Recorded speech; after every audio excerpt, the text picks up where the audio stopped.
Hello and welcome to another edition of the Stench of Truth. As you know, I did suffer from an illness, and I hope that no one else gets it, because it starts off with about 3 or 4 days of an incredibly severe sore throat, and then goes into head and chest congestion. I don't know if it's some type of new flu or whatever, but it is an awful thing to deal with. I am still getting over that right now, but do all of the things proper to try to keep yourself healthy, washing your hands frequently and that sort of thing, in order to prevent yourself from getting this, whatever it is. Anyway, I do have enough energy today to bring you another edition. And the first thing I wanted to comment on was the recent, well-traveled across the internet breakdown of Alex Jones, who, in his great sympathy and compassion for the people that he is trying to help fight the New World Order, had his stupid, ridiculous, fucking phony as hell breakdown where he sobbed and cried for about a minute or so on his radio show. And I have seen this pass around all over the fucking place, saying, look, even Alex Jones breaking down because of the terrible New World Order coming to take his children and force us into camps and everything else. This is the biggest fucking piece of shit acting job I have ever fucking seen in my life. And it just goes to show you the level of fucking inanity of the people who actually watch his stupid fucking show and listen to his piece of shit fucking cock-sucking fucking shit every day. They are so fucking stupid that they cannot even tell that this is the biggest fucking fake piece of shit that you've ever seen in your life. And it goes to show you what he thinks of the people who actually listen to his bullshit, because he doesn't even bother to phone it in anymore. Putting out the most ridiculous, stupid, fake fucking sobbing, crying act that I've ever fucking seen in my life. So he has nothing but contempt for his own listeners, knowing that his own listeners are stupid fucking idiots who can't even see through the fucking fake acting. Give me a fucking break. He's the one who's always shouting, wake up! You're gonna wake up to the New World Order! Why don't you wake up to the stupid fucking ham shit he's trying to sell you with his fake fucking breakdown, which I, right now, could do a much better job of. By rubbing some onion in my eye, at least, that would put some measure of actually putting some effort into it on my part.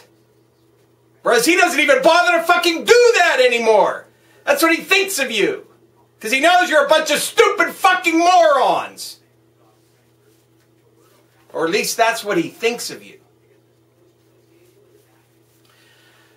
I cannot help but fail to notice with great irony that both Newt shitface Gingrich and Rick dumb as a sack of hammers Perry both failed to get on the primary in Virginia. And both are rather miffed about it. Well, the only thing I could say to this is, ha ha ha ha, you stupid fucking assholes! The only other thing that would make me more happy is to see a magical appearance of a giant pile of fucking rocks appear out of the fucking sky and fall onto your fucking head, mashing you into fucking bloody jelly! You fucking useless assholes! Too fucking stupid and retarded to even go about the whatever you have to do to get on the fucking ballot. And then crying about it afterwards, like big fucking babies. Why don't you go use your millions of dollars to go buy a hooker or something to make yourself feel better? You fucking assholes. One thing seems to me that Perry has decided to shut his mouth. For the most part, knowing that as soon as he opens it, he jams both fucking feet into it, because he can't complete a fucking sentence without seeming like a stupid fucking piece of shit! Well, in that sense, I guess he does have some glimmer of intelligence somewhere that's telling him to do that. Or else his people are good enough to point that out. Gingrich, on the other hand, can't go 5 minutes without hearing himself speak and pontificate on just about any topic you want. And of course, everything he spouts is a pile of infested, diseased shit! So, ha ha ha, Gingrich and Perry, go fuck yourselves! Now, I do see that Syria continues to heat up, and the demagoguery surrounding Iran is also heating up. Now, I previously made a prediction that I did not see action against Syria, and I'm still going to stick by that.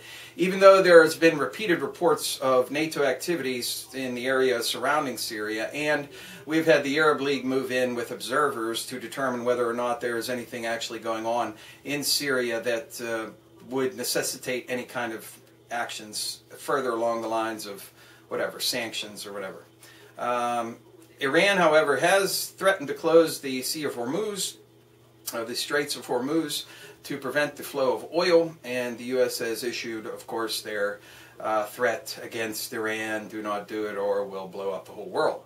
I don't think that's going to happen. That's posturing, and I do not think that there's going to be any action against Iran. I simply don't see any further military actions being taken by the United States in the near term, at least not until after the election, so I'd say we at least have a year before there are any renewed military activities. Now, we have to wait until the dominoes continue to fall from the so-called Arab Spring and the various protest movements throughout that area. We are seeing that Egypt has turned out to be a big fat nothing when it comes to reform and change and everything else that was supposed to happen after Mubarak left.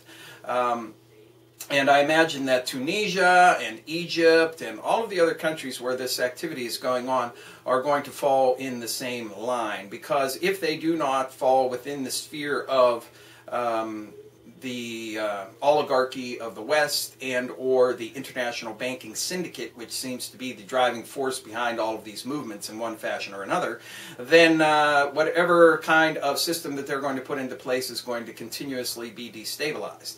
Now, I wanted to mention also that the supposed war in Iraq is supposedly over, which of course is not true, because we still have 16,000 people in Iraq, and the vast majority of them are security forces, in quotation marks.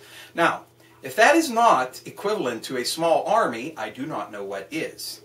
And of course, as soon as the so-called last of the so-called troops left Iraq, we had a series of bombings. Now, there is a power struggle going on in Iraq, and it remains to be seen whether or not there will be any stability in that region. And one needs to also point out the fact that Afghanistan is far from being settled, far from having a settled matter, even though now the dreaded enemy, the Taliban, is being treated like there's somebody that we need to talk to and come to terms with. So, it's just like 1984. War is peace, love is hate. We were never at war with the Taliban. What are you talking about? They're our potential allies.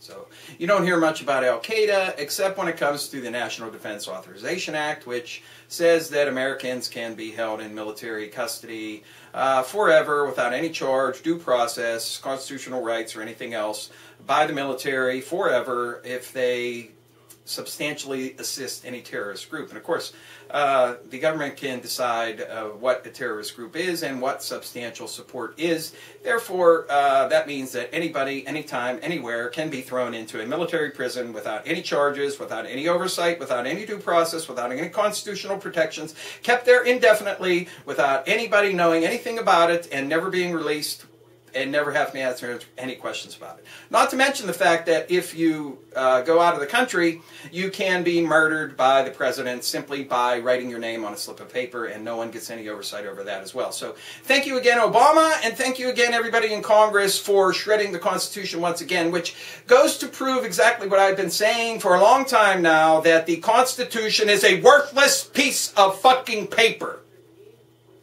because it has been completely shredded. It was never meant for you in the first place. Any rights that supposedly have been preserved within them as being endowed by the Creator and being inalienable and all of these other things and enshrined there for posterity were never meant for you, motherfucker!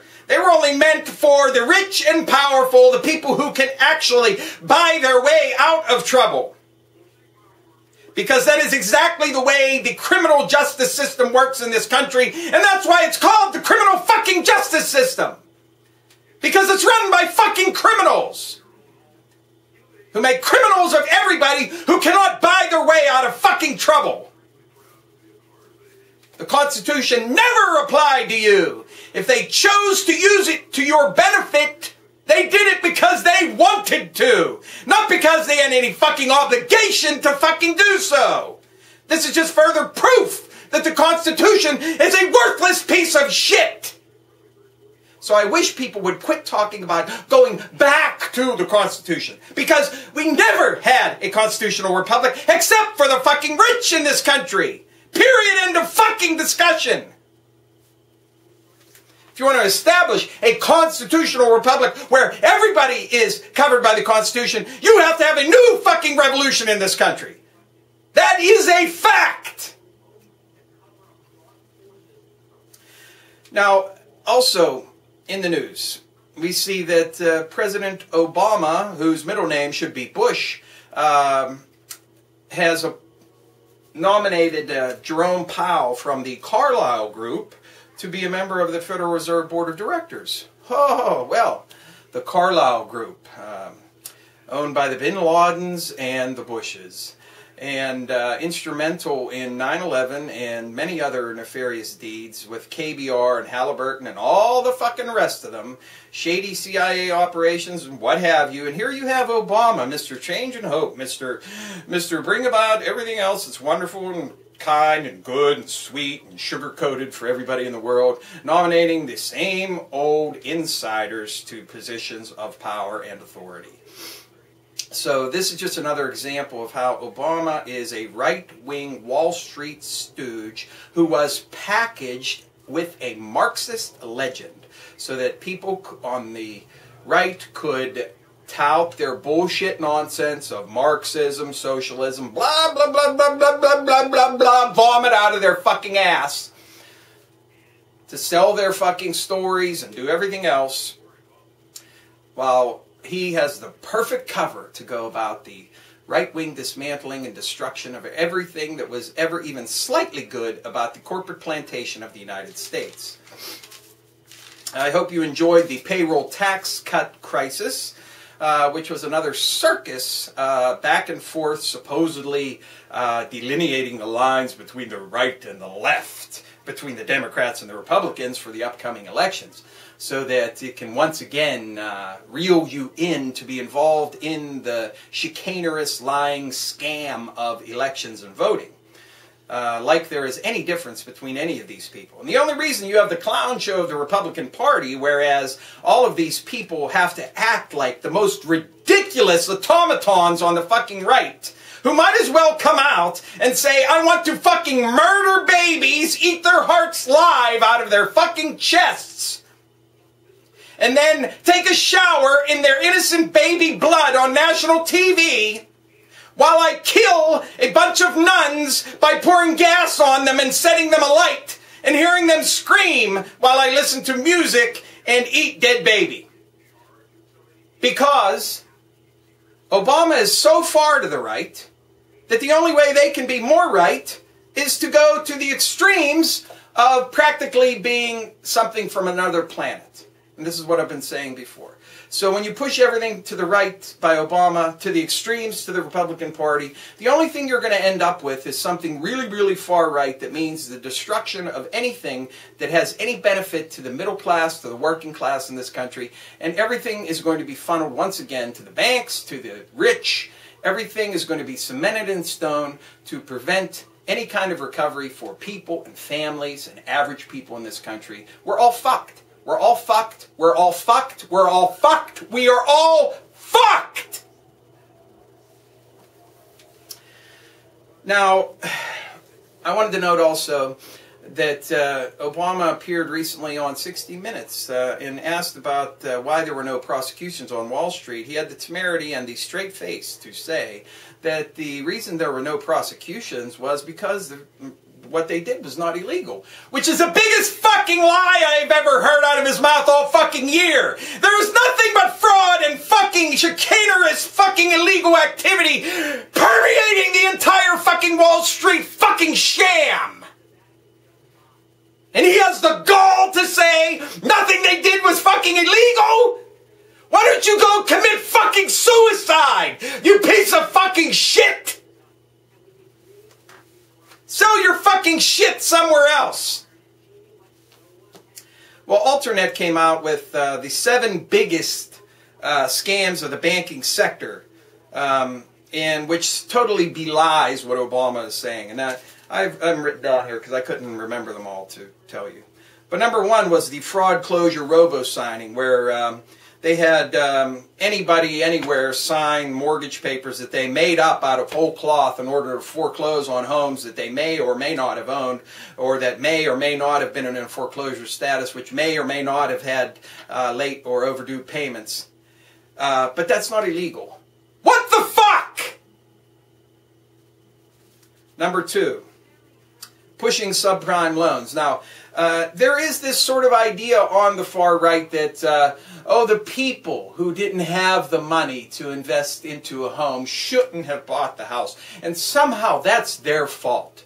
When, I don't know, the last time I looked at it, the onus seems to be on the bank in every way except when it comes to the responsibility of the person who actually bought the house. They're the ones who do the credit check. They're the ones that check your income. They're the ones that make you sign 40 million fucking papers to qualify for a fucking loan that you have to pay your arm and fucking leg back to, the motherfuckers. But somehow these fucking shitheads on the fucking right want to blame the guy who bought the house for buying the house, rather than the fucking banks for practically shoveling the house into their fucking hands. Fuck you! It's the bank's fault! 3, the mortgage bundling process, where you had these financial companies betting against bonds that were designed to fail while selling them to people saying, hey, here's a great investment of bundled mortgage securities.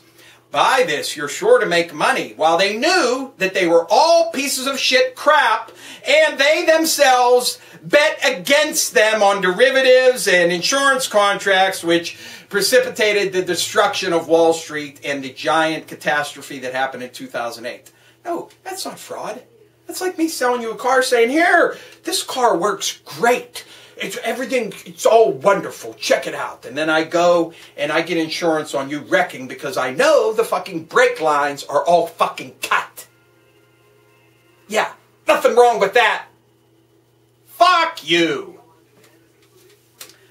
Let's see, mortgage fraud, of course, which I previously talked about, but this also includes actual fraud on the part of banks by doing fraudulent things to comply with federal regulations or what have you when it comes to borrowing and lending money. And of course the rating agencies, let's not forget about them. These are people that gave AAA ratings to garbage securities. And these are the same agencies that are trying to tell governments like the United States that we're going to downgrade your debt whenever they themselves are guilty of the most chicanerous fucking activity by giving AAA ratings to securities that were fucking worthless. You know what I say? I say that everybody in every one of these fucking rating agencies need to be fucking arrested and they need to be shut the fuck down because they're fucking worthless. And they need to go to fucking jail. Number 6, banker bonuses and incredible profits for the banks in general. Look at every fucking bailout, including the one that's going on in the EU right now by Draghi. It's a giant bailout for the banks. And what do? They take all of this money, which is supposed to increase liquidity in the market and increase lending so that small businesses can expand and people can be hired and everything else. But what do? They get a huge sum of money from the Federal Reserve and from the European Central Bank. And then they take that money and deposit it with the European Central Bank or the Federal Reserve, earn interest on it, don't lend any money out. What does that mean? No money is flowing out, no loans are going out, the economy does not improve, nothing happens, no flow of money at all. Now, What this means is, and what it points out, is that the banks have a profit based on the fact that they have received billions and billions and billions and billions of fucking dollars from the governments and the people where they are. That's the only reason why they have profits. And the giant bonuses that they have for the CEOs and the upper management of these companies is based on giving free money and not lending it out and not doing your fucking job. What is wrong with this fucking picture? And they take advantage by having huge profits and taking big giant bonuses for basically getting propped up by the central banks and the people of the countries where they reside. And then there's the idea of insider profits. We've seen where Paulson supposedly give inside information to people in hedge funds to allow them to park themselves in a position where they could take advantage of Federal Reserve actions and the actions of the Treasury Department. Not to mention the fact that Congress is filled with insider trading, which seems to be news to everybody this year. Well, of course, it was in and out of the news cycle because they don't want to talk about this. But it's a fact that's been there forever. They can basically insider trade with impunity. There's no law against it. They have been doing it forever, and they will continue to do it. And even though there was a bill introduced to make that illegal, that will never go anywhere and it will never pass. Because this is something that you can look at everybody who's ever elected to Congress or Senate. You can see no matter how much they came into Congress making a year, when they leave, they end up millionaires or at least substantially improved in their level of income. And what that tells me is that they trade on their position, and they have been trading on their position, and that is one of the perks of the job. And this just goes to show you the sham of the fucking supposed representation that you have, which in fact is not representation for you, but it is representation for banks, corporations, and giant fucking financial institutions, and for the rich. Which is another thing that points to the fact that why Wall Street CEOs and other people who are involved in blatant fucking criminal activity have not been charged with a single fucking crime. It is because they can buy their way out of the justice system in this country, but you can't. So God forbid you should be found with a fucking joint of marijuana on the fucking street so that you can be thrown in jail immediately. Because you can't buy your way out of it. But someone on Wall Street can rip people off for $500 fucking billion in mortgage fraud and get a fucking bonus on top of it. Because they can buy their way out of it. Just some of the egregious things going on. Thank you. Good day.